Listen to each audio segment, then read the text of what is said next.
Fala, pessoal. E aí? Como é que tá? Tudo bem? Michel Sinclair, da MB Engenharia. Eu vou colocar aqui o nosso Instagram, mbengenharia, @mbengetec, tá? Para vocês seguirem lá.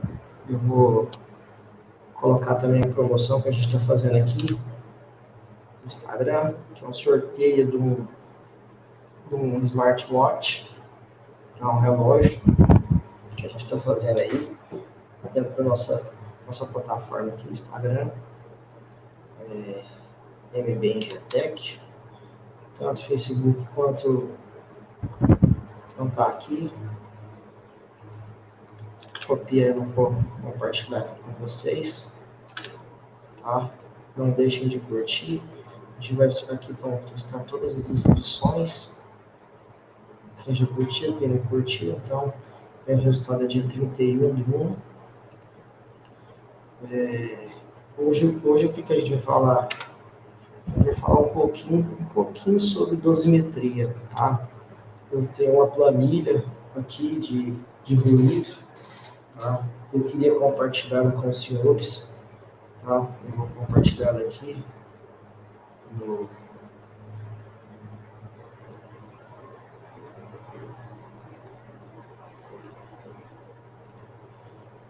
compartilhar essa planilha, tá? Então tá aqui. Esse aqui foi um trabalho técnico que eu fiz alguns anos atrás de ruído, tá? Dosimetria de ruído. O empreendimento ele foi notificado pelo Ministério do Trabalho e ele não tinha as devidas doses, as devidas avaliações ambientais, e a gente foi lá fazer esse trabalho técnico. A gente percebeu que em alguns locais do empreendimento, alguns colaboradores, se fazia necessário a dose projetada. E os aparelhos que a gente tinha à época, esse trabalho foi feito, se não me engano, em 2013, não estavam onde estão agora. Então a gente teve que fazer isso no Excel mesmo, nosso amigo Excel. Então, eu estou compartilhando a tela aqui com vocês. Essa aqui é uma projeção de ruído feita para 9 horas, 9 horas e meias, 10 horas, 10 horas e meias, 11 horas e até 12 horas. Mas por que, Michel?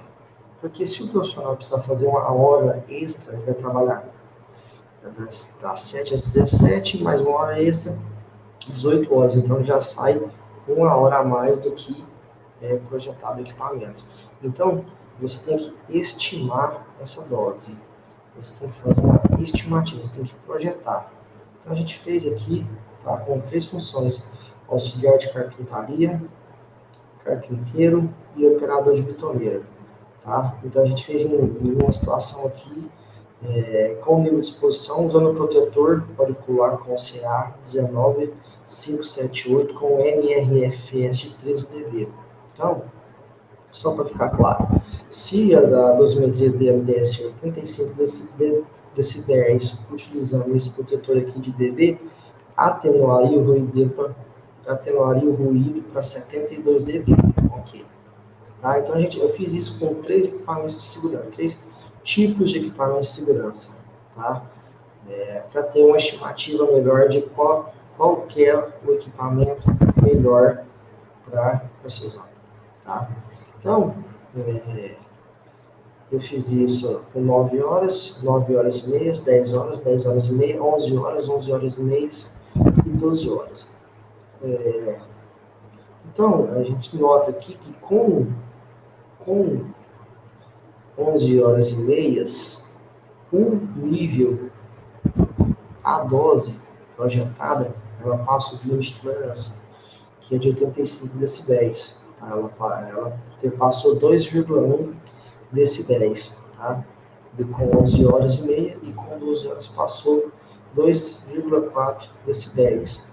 Ah, Michel, isso quer dizer que o ambiente é insalubre? Não, isso aí quer dizer que se não houver proteção adequada, se não houver uma melhoria no cabinamento do guindaste, que no caso era o objeto em questão, que a gente estava fazendo, que era a nossa fonte de ruído, os colaboradores têm o devido adicional de disponibilidade. Isso vai mudar muito agora. Hoje é 5 de janeiro de 2021, entrando no ano de 2021 aí, isso vai mudar muito, porque agora nós teremos o PGR, a entrada do PGRI, teremos também as informações do PGR têm que estar linkadas com a informação do e-social, então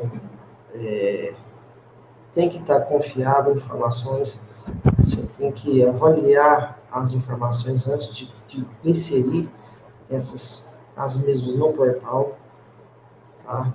Então, vale a pena todo um trabalho técnico para você não ficar na mão, para você não ficar prejudicado.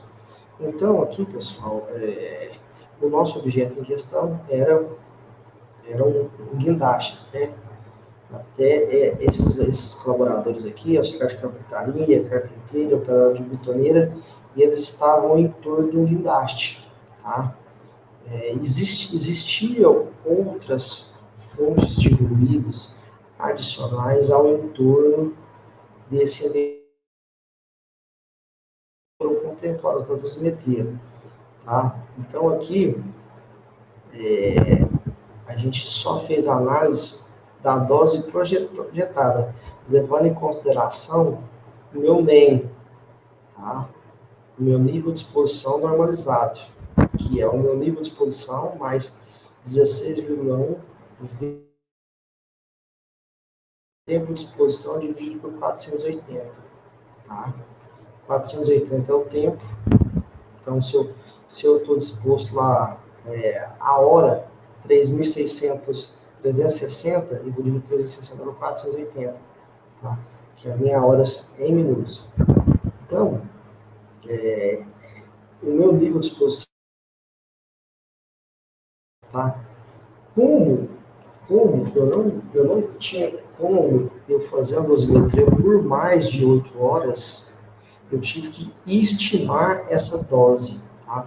A gente precisa que isso aqui foi, repito, isso aqui foi um trabalho técnico solicitado pelo Ministério do Trabalho. O Ministério do Trabalho solicitou para mim, Michel, vai lá e faz para mim com 9 horas até 12 horas, eu quero saber.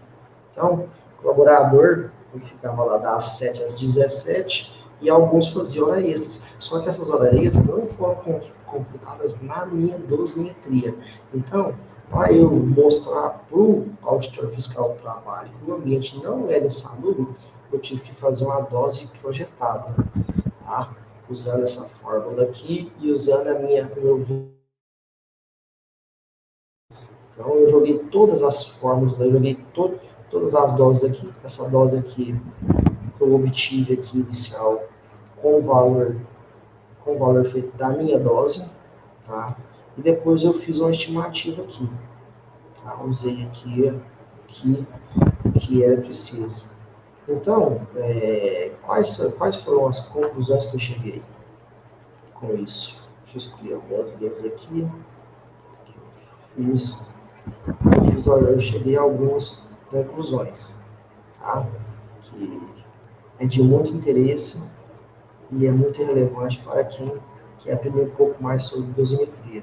Então, a minha primeira conclusão, para a jornada de 8 horas trabalhadas, tendo em vista os níveis de exposição utilizando protetores de NRF 13, 12 e 24 dB, respectivamente, lembre-se que eu retirei os de 18 e de 24 NRFS, deixei só o de 13 no nosso caso aqui, que foram implantados em várias etapas da aula. O ruído está acima do nível de ação, porém abaixo do limite de tolerância, conforme manda a NR15, tá?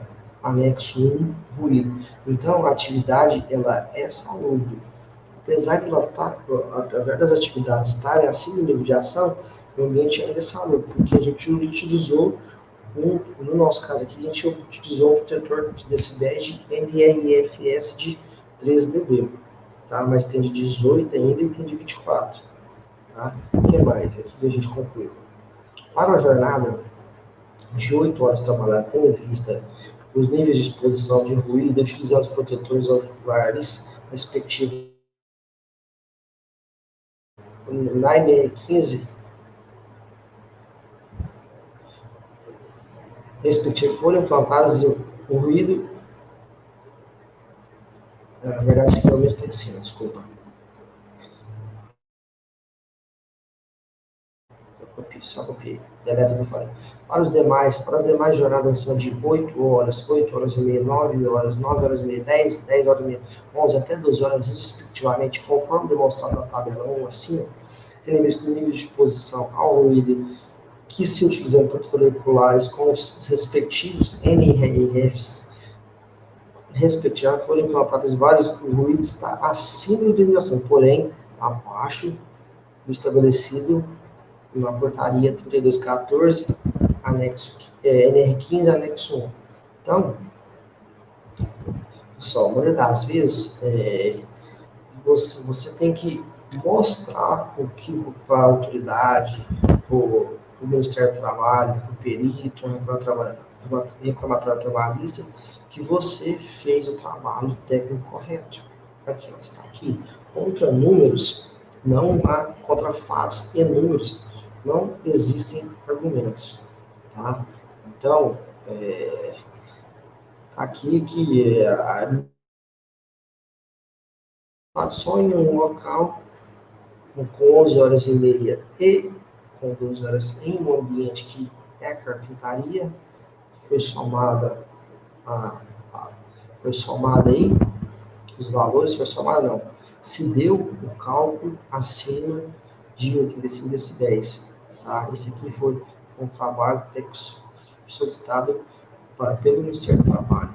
A gente foi lá e fez uma estimativa de dose, tá? Então, pessoal, o que eu vou fazer agora com isso da construção civil? O que eu vou fazer com esses valores aqui? Eu vou fazer um cronograma, tá, de ações, né? Vou fazer várias propostas, tá? Que o meu colaborador não pode ficar exposto mais que... Ele não pode ficar, na verdade, mais que 8 horas, tá?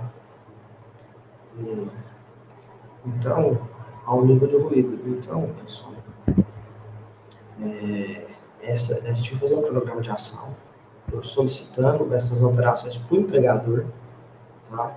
E o empregador ele vai ter que executar isso aqui, no nosso caso lá específico, porque foi uma fiscalização do Ministério do Trabalho, beleza? Para a solução definitiva da exposição dos ruídos em nível de ação e o objetivo na promoção e saúde do trabalhador, está sendo providenciado tratamento dos guindastes após trabalho realizados. Recomendamos novas medições de ruídos. Então, após fazer esse tratamento, esse enclausulamento, que a norma fala o seguinte, a norma fala que a última coisa que você tem que fornecer para o seu colaborador é o EPI. Então, depois que você forneceu o EPI, e depois que você fez todas as medidas de engenharia, trocou o layout, fez o rodízio, cabinou, fez a cabinação, fez o clareamento do agente ambiental, você fornece o EPI. Então, depois que você fez toda essa mudança no layout do trabalho, você tem que fazer novas avaliações ambientais. Ok? E o grupo homogêneo carpinteiro, no período das 11 ao meio-dia, está exposto ao ruído acima de tolerância. Porém, o grupo utiliza protetor de NRF de 24 decibéis, desde aí para até a data que foi feita as avaliações. Ok, pessoal? Então, eu tenho essa planilha aqui, tá? De ruído. Se você quiser que eu te mando ela, compartilhe com você. Curta aqui o vídeo aqui, compartilhe, tá? Eu acho que a informação tem que sair, tem que chegar para quem quer aprender, quem quer ter conhecimento. Então, eu fiz esse tutorialzinho aqui de 15 minutos de ruído, tá? Um adendo que eu fiz, um trabalho técnico meu, tá? Michel Sinclair, engenheiro de segurança, sócio proprietário da MB Engenharia. Curta o nosso canal, curta nossas redes sociais e eu estou à disposição, tá? Forte abraço a todos.